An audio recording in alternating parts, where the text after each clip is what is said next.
Hello, everyone. When I say Chairfather, what do you think? You probably don't think, I wonder what that would be in French. But if you did, you'd come to the conclusion that I'm talking about Père Lachaise. Père Lachaise, Father the Chair.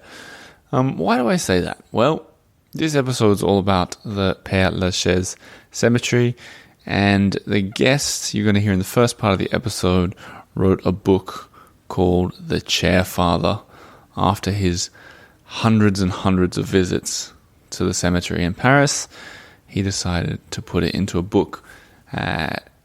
So, Père Lachaise, that's what you're going to hear. At the end of the episode, you're going to hear Marie Segura from My Private Paris, also talking about the Père Lachaise cemetery.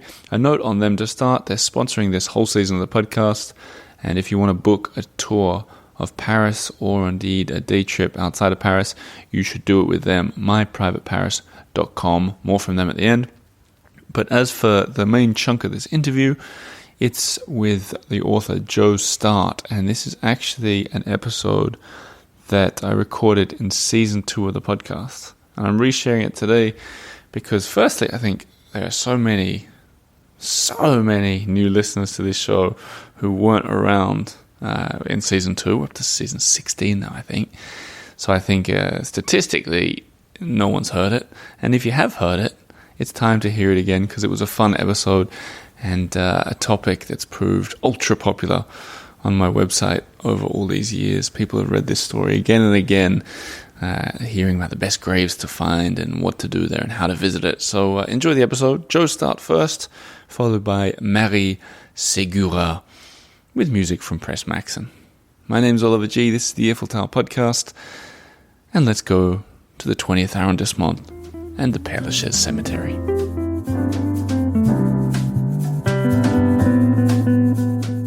Joe Start, welcome to the studio. Hey, thanks, Oliver. How you doing? I'm doing very well. Yourself? You're looking well. Am I? You know, I watched the Jimmy Kimmel or Jimmy Fallon. They always say you're looking great at the start of the things. Right. So I figured I'd do the same. Well, it must be the green room that you have here. I just, they fixed me up fine. Yeah, well, they're a good team out there. Yeah. How did you find the stairs on the way up?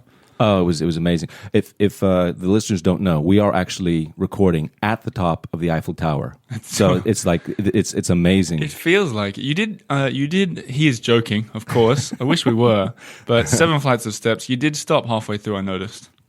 Yeah, you did the rare pause. Yes, yeah. I had to. What was that about? I was getting a little bit sweaty. Okay, and I didn't want to give you the wrong impression. Yeah, fair enough. Okay, so speaking of things so difficult that they could kill you, we're going to be talking about the most famous cemetery in, could we say, Europe? I'd say all the world. It's the most popular cemetery visited by tourists around the world. Is it really? Yeah. Wow. Okay. And so, who better to talk about it than you, Joe Start, who's literally written the book, and we'll plug the book right now. It's called The Chairfather. Maybe you could explain the name. Well, the Chairfather is the literal translation of Père Lachaise in English, and it's also kind of like a persona that I adopt when I go around and I have lunch with these fallen famous people, and then tell the story of the interview or the silly things that happened in our encounter. So for people sitting at home going, "What the heck are you talking about?" What would you say to them? You're having interviews. You know, there's a woman who married the Eiffel Tower. Like, she's kind of an unusual woman. I didn't know are that. You somewhat similar to this woman in interviewing gravestones? Some of the backstory. I'm not sure if it might take too long, but my mom. She she lives in LA, and she's obsessed with celebrities. Right. So she'll give me a call, at all hours of the night, and say, "Joe, do you know who died?" I was like, "No." And she's like, "Lucille Ball." I was like, "Oh yeah, I know who that is, but I mean, it doesn't mean anything, necessarily to me." Right. And then, she'll go away, and then until the next phone call. She's obsessed with celebrities or celebrities dying? I think it may be both. So if I were... She wants to be the first one to tell me when a celebrity dies. Unusual. And there are actually like websites for this, like the Celebrity Death Watch. The people who are set soon to die, right? Yeah, Yeah. that's pretty morbid stuff. And even people like the wager, hey, who's going this year? Yeah. And there's the odds based upon how old they are. And So I'm not into that, but I was just mentioning that because I think that she could be one of those people. Well, I was going to say, if I were a shrink, I would say that it's maybe thanks to your mother that you've written this book. Exactly. Yeah. Exactly. It's all due to her. So what I thought is we'd sort of give the ultimate guide. How many times have you been inside this cemetery? Hundreds of times. Literally. Hundreds of times. Yeah. So let's paint a picture together. I can help you on this bit. The Okay. Père Lachaise, correct me if I'm wrong, 20th arrondissement. Yes. So we're in the east of Paris. Yes. Huge. Outside the city, a couple hundred years ago. So a tourist destination. A lot of people go out there to find Oscar Wilde and Jim Morrison and Edith Piaf. Of course. Now, that's about everything I know. So maybe you could take over. Well, first of all, the place is huge. I mean, it's about the size of, I think I've got my measurements correct, more than 40 football fields. It's just enormous. And there's more than 1 million people buried there. Wow. So it's just, it became like, it was, first of all, fascinating to me to visit this part of Paris, which I hadn't known. And then I got a job that was right nearby. And so I could go there for lunch every day. What was the job? Undertaker? No, it was something to do with tech. It's nothing to do with tourism or anything. Right. And then you spend your lunch breaks popping over there and visiting the dead celebs? Yeah. And what I would do is I would take selfies of myself, sort of having lunch with these people, and I put that in a photo book to give to my mom for Mother's Day. Right. She would have loved it. Yeah. Yeah. And she did love it, but that didn't stop her. She would still keep calling and everything like that, and tell me because there's always celebrities dying. It's a tragic fact of life, but they need to be creating more celebrities because the old ones keep dying. Well, if you sell enough books, you'll be the next celebrity. Maybe. Do you want to be buried in Père Lachaise? Can you be buried? You can. I mean, they say that the place is full, but in fact, people's lease comes up or things like that, and there are rent. You haven't paid your rent. I was in there fairly recently, and I saw a gravestone for one of the victims of the Paris terror attacks at the Bataclan. Yeah. So the people very recently being buried in there. Yeah, I saw one 2018 when I went there. I think maybe even the Chemin Denon, which is one of the more popular avenues over there. Right. So yeah, it is still possible to be buried there. But I mean, one of the rules is that you have to die in Paris, right, or you have to be French.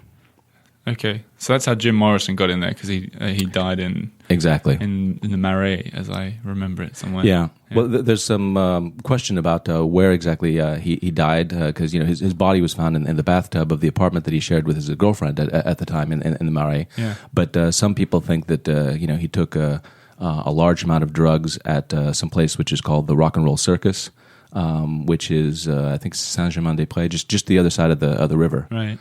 And then his body was transported. But I just don't see, a bunch of drunk people, transporting a body over to the apartment. No, that's weird. Yeah. That's weird. That's kind of one of the fun. That's one of the facts or the interesting stories about Père Lachaise that we're going to get into in a sec. The fun and juicy and interesting stuff. But I wanted to take it right back to basics about when, because a lot of people who listen to this show are tourists or plan to come to Paris or love Paris. I want you to give me the sort of official tip, give the listeners the official tip for how to visit the cemetery. I mean, you said it's huge. Yes. So that might be off-putting for people right from the start. Exactly. And maybe that's why either a lot of people don't go, or the people that do go, they don't necessarily have the experience that they were hoping for because they get lost and they don't find their way and they don't find the people that they're looking for. And if they do find a grave or two, it's kind of like, well, what am I doing here? But the experience is completely different if you go with a guide. Aside from tours, let's say you're dead broke. Yeah. And you're on a budget. You walk in. Yeah. How would you? And you're like, I want to spend a good hour and a half here. Right. Give me the 30-second answer. What should I do? Arrive early. Because it opens at like 9 a.m. and there were very few people there at that time. I mean, that's the first thing, especially because it's very, very large, and only on the periphery of the walls are you going to find, water. Well, actually, you'd find drinking fountains throughout, but you need to take a bottle of water with you. But there's no food or drink inside, and only toilets on the periphery. And you may be, I mean, if you get lost, it may take you quite a while before you find you might never come out again. No, you may just be reserving your spot. Yeah. And do you think is there any that you have to go see, graves that are just don't miss this one if you're only going to go there for an hour? Oh, there's tons of them. I mean, some of the ones I think that we're going to be filming are just visually stunning and pleasing. What you have to understand is that Père Lachaise is the world's largest open air museum. Right. There are more than 1,000 sculptures in Père Lachaise. Yeah. And these may be ones just on the tombs or on your way to visiting the tombs and such, and they're just amazing by fantastic sculptures. In fact, for some of them, the sculptor is more famous, I think, than the person who's buried underneath. And what do you think about people that go for their morning runs, their morning jog in there? How do we feel about that? I don't think it's very good, but I mean. Who am I to say? I mean, I'm the least sort of you're in respectful there person. taking selfies with the dead. Exactly. That could be against an old law or something in France. I've checked it out. It's okay. But you often do see people running. I often wonder because there's quite cobblestones in there. It can't be a great place to run.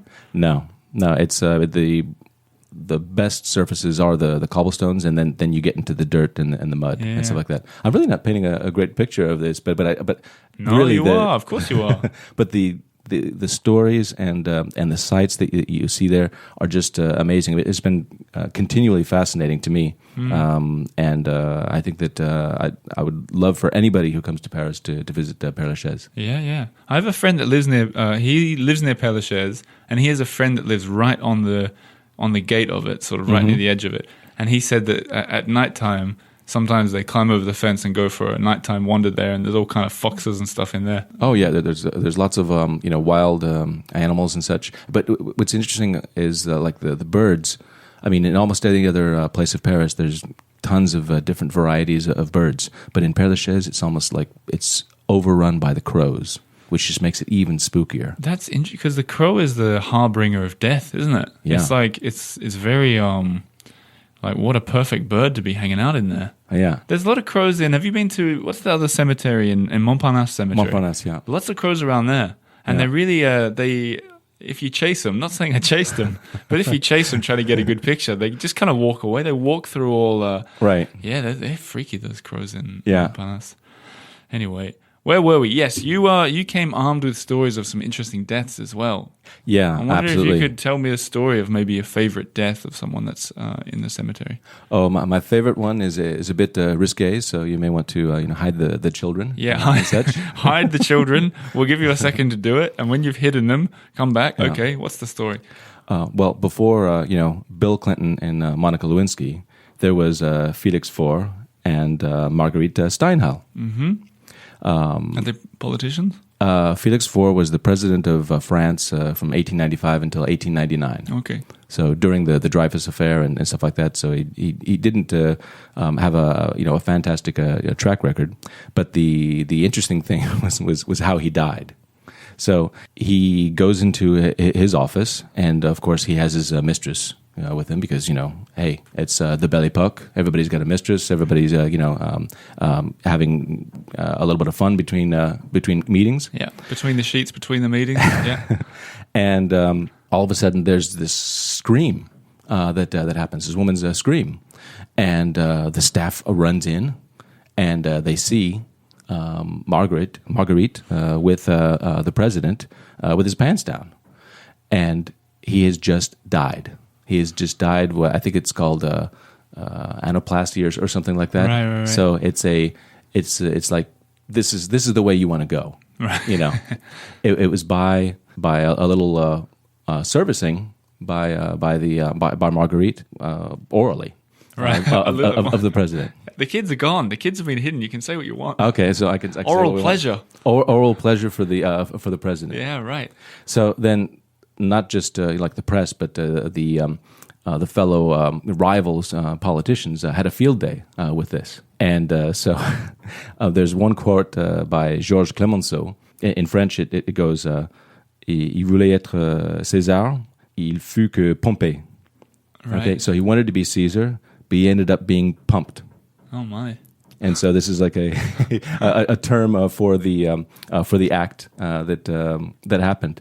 And then so this woman, she eventually got the nickname of le pompe funèbre, which is like, this is what we call the funeral ceremony, les pompes funèbres. Right. But pumping is a whole different verb in this sense.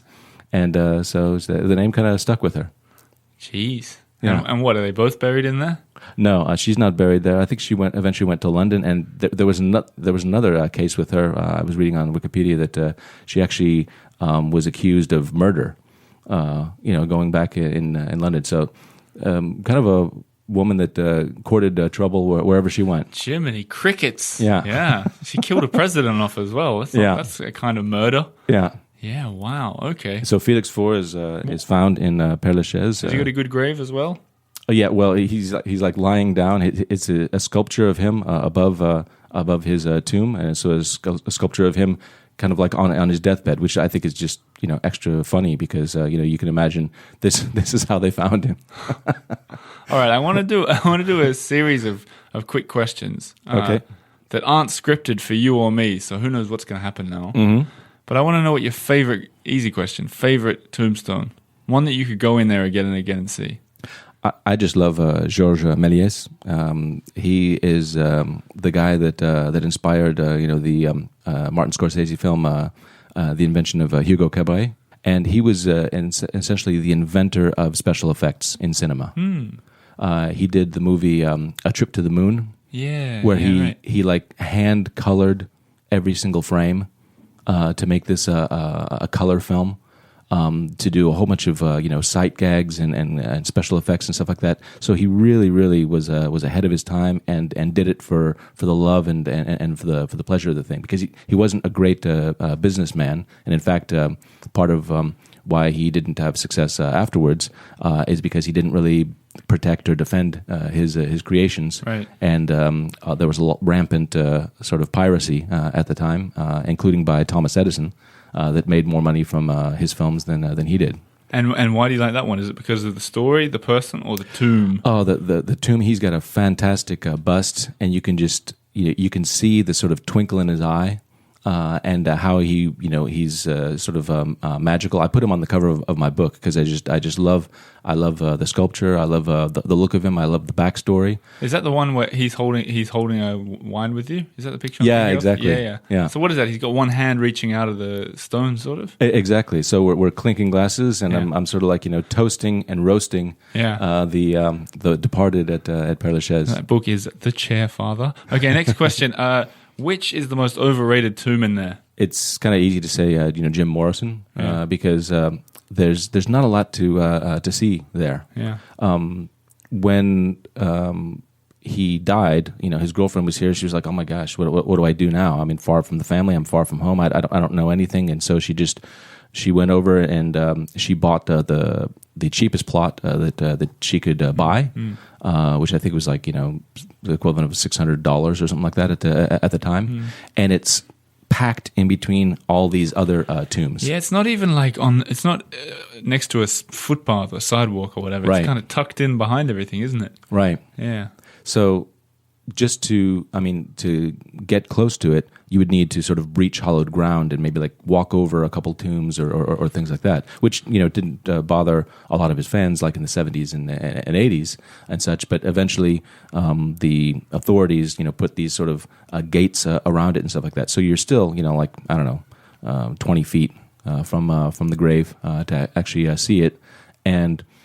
And there are so many graves where they have a great backstory, but you can feel like, okay, I'm having like an intimate moment. I'm having this memory with this person that I learned about their life from.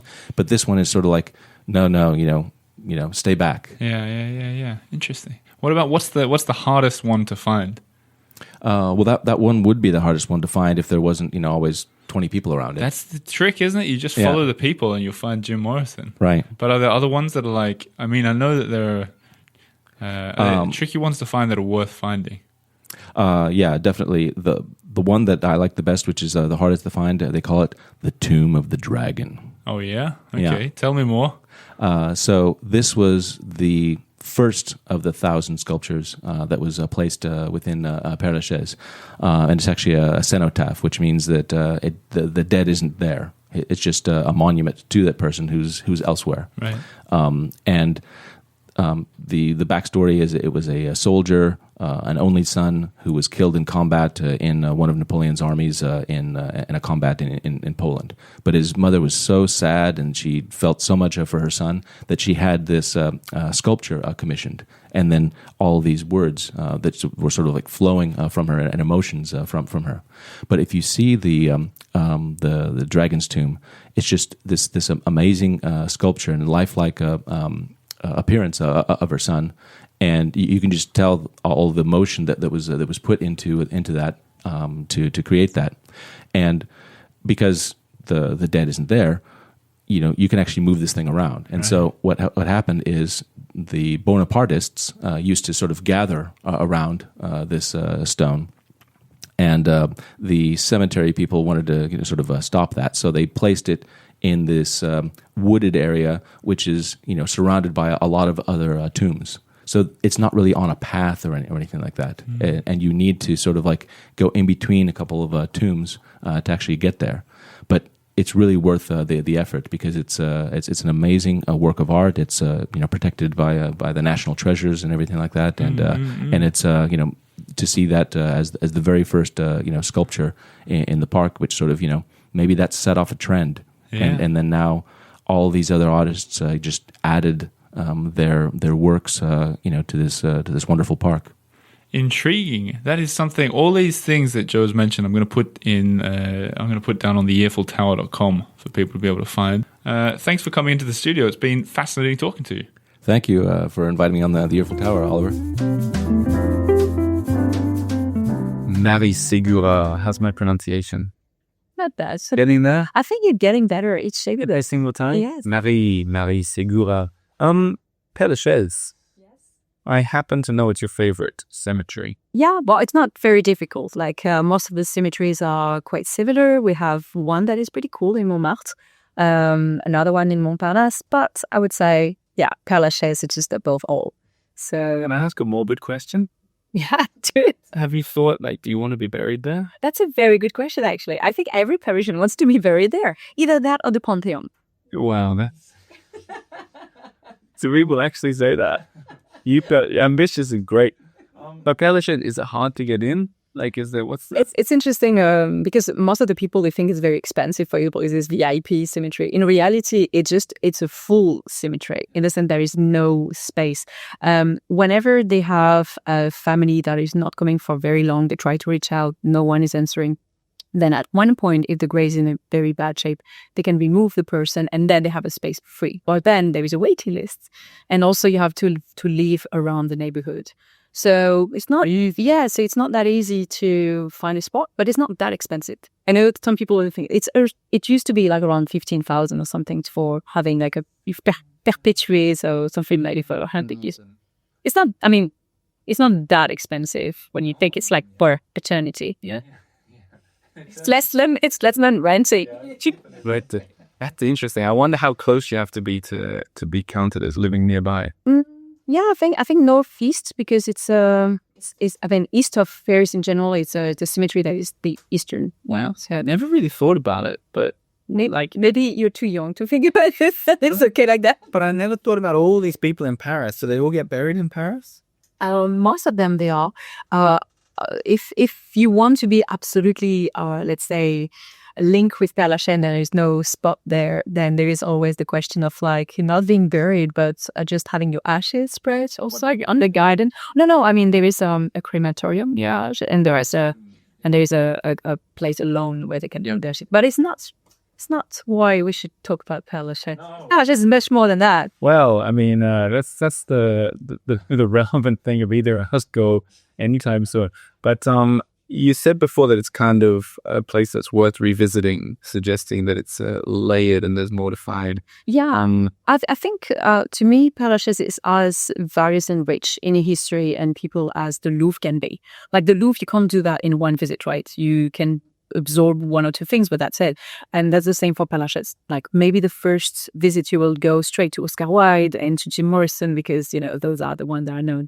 But then you're coming back and you explore another section because first it's just gigantic. It's 44 hectares. So there is more than 70,000 tombs. So yeah, it's impossible to do it on in one time. Usually when I'm doing a tour, it lasts about 2 hours and we're doing, I don't know, in terms of like space, we're doing half of the cemetery. And in terms of tombs, we can talk about maybe 15 people, maybe 16 in 2 hours. So you see, yeah, we have a lot to explore. So just for that reason already. I mean, because I feel like what you mentioned, Oscar Wilde and Jim Morrison, I feel, talking about overrated, underrated, felt like it was pretty overrated. I mean, I love the doors. I love the music. Me too. But I love it. I can't even get close to it. The grave itself can be a little bit disappointing for people because it's a bit hidden. It doesn't have this mausoleum like Oscar Wilde. It's pretty cool grave to look at.